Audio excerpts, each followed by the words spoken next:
Okay, good evening, welcome to tonight's Halacha Shir. The title is Fascinating Baby Naming Questions. It's related to this week's Parsha because, of course, the opening Psukim say, Ve'ele Shemois B'nei Yisrael.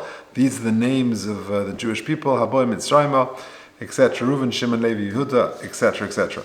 So, a very good connection. Ve'ele Shemois B'nei Yisrael. These are the names. So before we start discussing the various individual questions, a bit of background. What actually is in a name? What's the background? What's the importance of a Jewish name? So the Gemara says in Brachas Daf Zayin, Shema Gorim, which is understood to mean that the name of the person defines the person, and it tells you a lot about him. It tells you what his essence is, and it's in a way it impacts his destiny.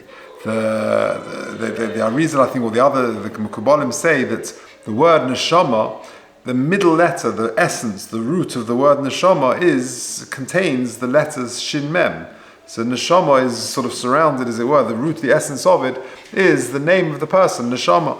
And we say Ner Hashem Nishmas Odom. Okay. Now Rabbi Melech of Lezhensk famously says that there is a connection between a baby and the person that child is named after. He says that's in the Noam and Melech in Parshas Bamidbar. And I know my father, Zichron Livracha, used to tell us that me and my siblings, that we are very much similar in nature to the people that we're named after. I'm named after his grandfather, my brother's named after his father, etc., etc. So that seems to be borne out what Rabbi Melech says. Moreover, we know that the name of the person often contains the potential and the destiny and the impact that a person can make, his future potential, that is. And a great example is Noach. People think that Noach is named Noach because it comes from the word menachem, to comfort, but actually it's not what it means. That is, as I say, menachem. Noach is actually, as Rashi says in the end of Sefer Bereshit, Parshas Bereshit, that Rashi says it's a loshon of Yonach, that Zeyinachamenu Me'masenu Me'etzven Yodenu, means that he will help us rest, because he introduced agricultural tools and he lightened the burden of mankind, and that really is what Noach relates to. That's what the Radak says. And there's lots more to say on this. Lots of stories and ideas about the importance of a name. Just maybe a couple of things that the Gemara in Yuma, I think it is, tells the famous story of Rabbi Meir, Rabbi Yehuda, and Rabbi Yossi, who were once traveling, and the Gemara says there that Rabbi Meir was Daik Bishma. He was able to understand the person's nature by hearing his name.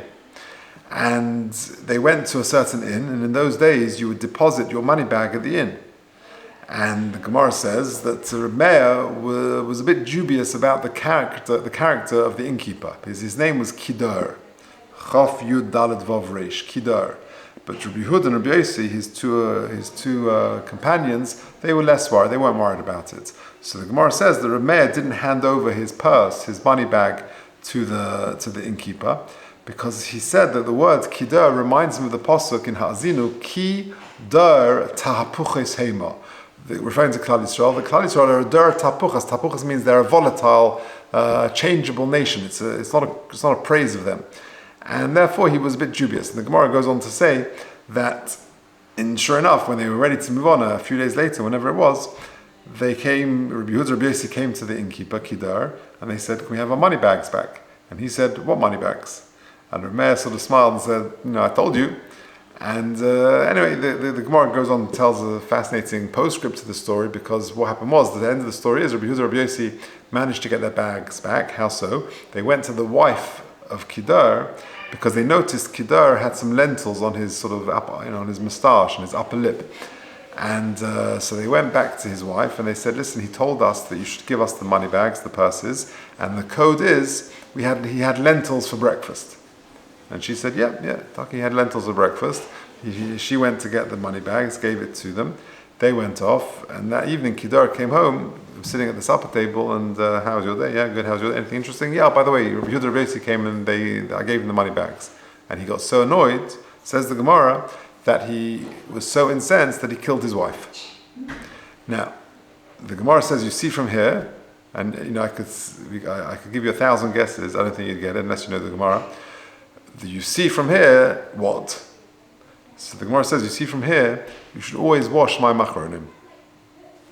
Like, as my boy saying, shir shaychus lamppost. What's that got to do anything?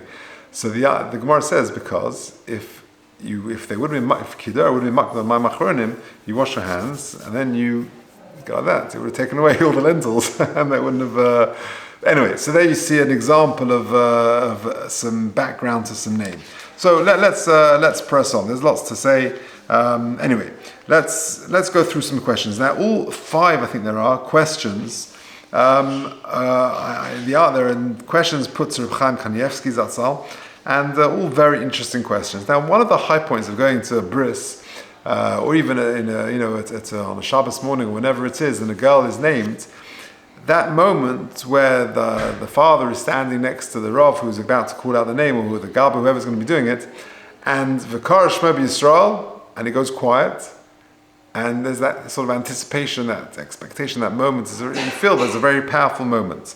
Now, at that moment, what happened was, in the first question, the Rav said to the father, V'kar Shema B'Yisrael, and the father whispered to the Rav a certain name, and he actually said to him, Naftali Aryeh. And the Rav shouted out, V'kar Shema B'Yisrael, Yisrael Aryeh. And suddenly the father went white, and he said to the Rav, that's not what I told you. I told you a different name. So the Rav called that Yisrael Aryeh, and he wanted it to be called Naftali Aryeh. So what's the story? So Reb Chaim Kanievsky says quite simply that it's a toss, and you just fix it up. No great shakes. The Rav made a mistake. He wanted to call him Naftali Aryeh, and that's why he whispered in his ear, or that was the little petek he gave him, and he got it wrong, and therefore it was just a mistake. V'roi l'saknoi. Okay, the second question is also a very fascinating question. Imagine the young couple, they have their child and they want to name the child, and they think they'll name after a great uncle, let's say. And let's say they call him, Moshe Aaron. And after the bris, the father of the child goes up to the father of the father, as it were, the grandfather, goes up to his son and he says to him, listen, you named after Moshe Aaron. Who is that? So he said, well, it's Uncle Moshe who passed away. He used to live in America. So he says, I want to tell you, Uncle Moshe is still alive and well. Right? He's alive and well. So what's the story? So if you look at paragraph 3b, if you're listening online, email me at j.golker@gmail.com. I'll send you the handout. So he says, Kara Latinai al Shem Ploni. They called the child so-and-so, V'nispar achakach sheploni chai. That when they called him after their uncle, who they thought had passed away, that person was actually alive and well. And when Uncle Moshe Aaron found out about it in New York or wherever he was, then he was upset about it. He was particularly, you don't want to have in Ashkenazi circles, you don't name after a living person. Says Reb Chaim Kanievsky, it was a mistake, and therefore you can change the name. If they only discovered this sometime later, you add a name, and then you call him by the second name. So if you called him Moshe Aaron after Uncle Moshe Aaron, who you thought had passed away when he was still alive, then you can change the name. And if it's already known, the kid is like 3 years old now, and he's known as Moshe Aaron or Moshe, you add another name, and then you can call him by that new additional name. It's an interesting thing. Naming after a living person is a different practice in Ashkenazi and Sephardi circles. It's funny because in Ashkenazi circles, you have these sort of situations. Oh my gosh, the father, the grandfather, the great uncle is petrified and named after X. But in Sephardi circles, it's exactly the opposite. There's a tshuva in Yabia Omer, Rabbi has a tshuva where 2 grandparents are arguing over the rights for the grandchild to be named after them. Each one wants the grandson to be named after him. So it's exactly the opposite. So whether you have to or not, I don't think so. But it's interesting. Why is it in Ashkenazi circles you don't name after a living person? You don't name after a grandfather. It's interesting, by the way, that the Ramban and the Rabbeinu Yonah were mechutonim. The Ramban's son was married to the Rabbeinu Yonah's daughter, and they had a child, a baby boy, and the Rabbeinu Yonah had just passed away. So the Ramban says that actually it comes to me as the father of the father, and in their circles that he gets, he has the right, as it were, for the grandson to be named after him, a living grandfather in the Sephardi circles.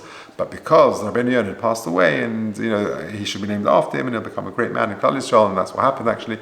So so it's a different perspective. So I don't think it's, and the reason why in Ashkenazi circles you don't name after the living, if I'm not mistaken, the Taz, I think it's the Taz who says that one of the Nosei Kelim in Shulchan Aruch, because you have the following scenario. You have grandfather, father, son sitting at the Shabbos table, and if the son is named after the grandfather, the father can turn to the son and say, Moshe, what are you doing? Yeah, don't sit like that. And suddenly the grandfather sits around and it could be disrespectful. I think that's largely what it's based on. Anyway, let's carry on. Now, the third question is also a fascinating question. What happened? A woman was getting on in years, and she went to Meron to daven at the kever of Shimon Bar Yochai. And when she got there, she said that Be'ezras Hashem, when she finds her zivug in life, she will name, if she finds her zivug in the next year or so, she will, and she has a child, she will name that child Shimon in the merits of Shimon Bar Yochai. Fine. Sometime later, she is read the shidduch, and sure enough, the shidduch that she is read, the young man's name is Shimon. And they go out, and they like each other, they get married, and then she, Baruch Hashem, becomes pregnant, has a child. So the question is she obligated by her neder to call her child Shimon when her husband is Shimon? Is going to be a little bit awkward. So what should she do? Sir Reb Chaim Kanievsky, in his inimitable style, 3 words, Tatir es haneda. She should just make Hataras and Darim, undo the neder, and she's good to go, and she can call the child whatever she wants. So that's the third question. Fourth question, this is also an interesting one. Anyone who's got a Bathsheba?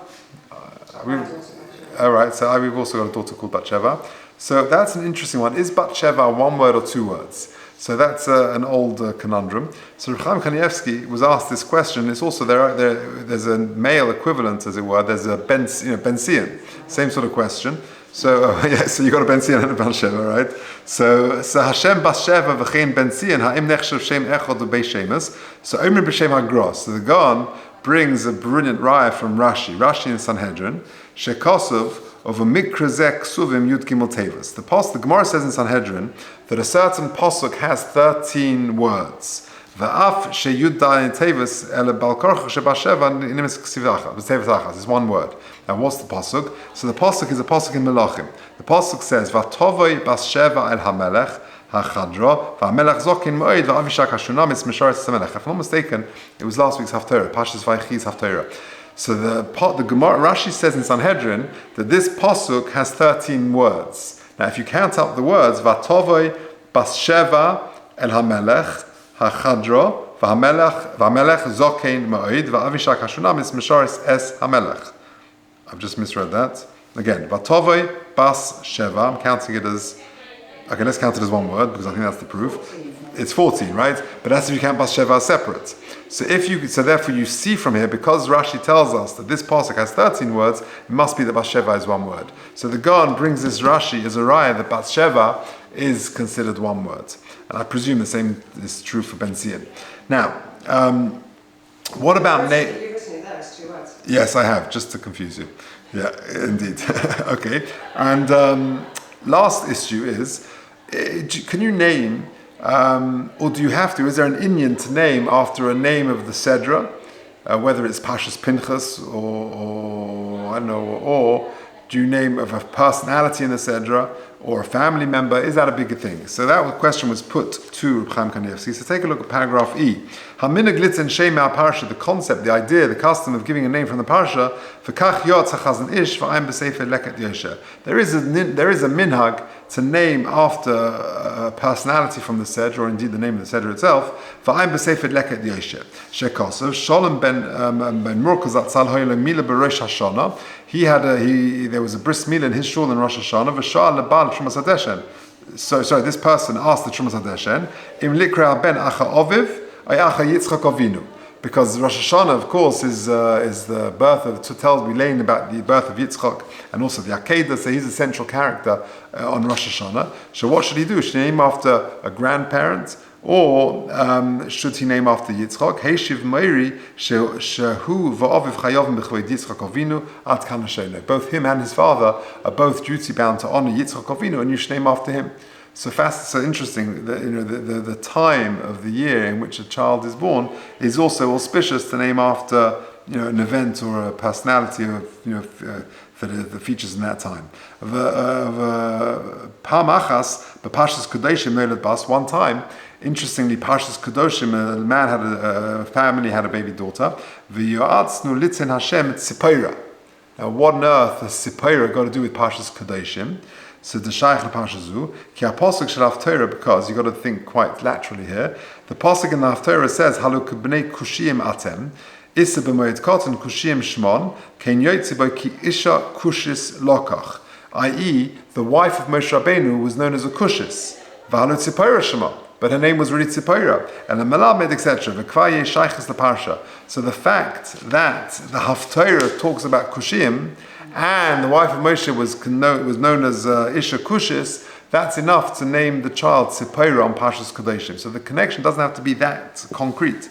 And furthermore, of a Parshas Kiseitze, you can call the child Ahuva. Why is Ahuva? What's that got to do with Parshas Kiseitze? Because the pasuk says, Ha'achas Ahuva v'achas Sunua. A person has two wives. We're talking about the parsha of divorce. So Ahuva features in the parsha, and therefore calling a child Ahuva in Parshas Kiseitze is also an idea. V'chai gav the Parshas Re'ei, because it says bracha. Re'ei anochi nesin lechem is a bracha v'klala. So the name bracha also is connected to Parshas Re'ei. And also, if you know a child is born on Purim, then of course the minhag is to name the boy Mordechai and the girl Esther. These sort of things. Interestingly, my Uncle Percy, Percy Grosnas, just lives across the road, a tzaddik of a person, he is named Mordechai. Right? Percy's name is Pinchas Mordechai. No, sorry, his name is Pinchas. But my wife's grandfather, Opa, that's his father, I said it to Uncle Percy, I said, why are you called Pinchas? Opa's father was Mordechai, and he was born on Purim. So, if ever there was a time to call him Mordechai, his father's name is Mordechai. He's born on Purim, why aren't you called Mordechai? So amazingly, he told me, because it was soon after the war, and my grandfather didn't know if his father was still alive. Can you imagine? So he didn't know. So he was hoping his father was still alive, and it was the tumult of the post-year, the war years and the post-war years, so he didn't want to call his son Mordechai in the hope that his father was alive, even though his father's name was Mordechai and he was born on Purim. Remarkable. Okay, so there we have it. So 5 very interesting ideas related to this week's parasha, Ve'elish Mos Bnei Yisrael, baby naming questions. The name is very much, as the Gemara says in Brachos, Shema Garim, it defines the essence of the person, impacts his destiny, his potential. The word neshama contains the middle letters, shin mem, the shame of a person, and it's a portent of the person's future and his potential, like we see with Noach. He introduced agricultural equipment to make people's lives easier, Yonach. And 5 questions, if he gets the wrong name, so it was a mistake and you just fix it up. If he's alive, then you should really change it, Yochel L'Shanos. And if the name is already stuck, then you can just add a name. In the case of Shimon Bar Yochai, if he promised to make the baby name Shimon, you can be Matzah Neda. And Bas Sheva, he proves cleverly that it's one word.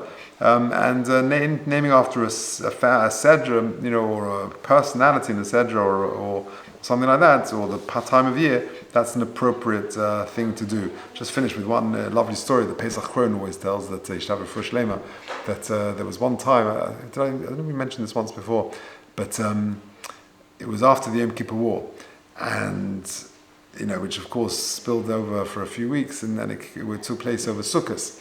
And there was one tank with 4 chayalim in it, 3 were frum, and they brought Arba Minim to the battleground, where they would quickly shake Arba Minim. And 3 of the 4 members of the tank got out of the tank, and they quickly shook Arba Minim. And they said to the 4th one, come, and he said, no, I'm not from, I don't do this thing. He says, no, just come for a second. It takes 2 seconds, it's a mitzvah. He came out, and he took the little esrog and he shook it. At that moment, the tank got a direct hit and exploded, and they would have killed whoever was inside it. Thankfully, they were all outside.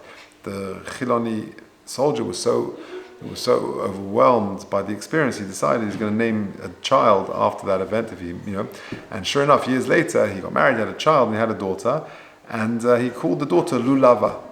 Lulava to commemorate that event. And Pesach Kohen always jokes, he says, why didn't call her Hadassah? I don't know, but to name after an event, something as powerful as that, that's also an appropriate thing to do.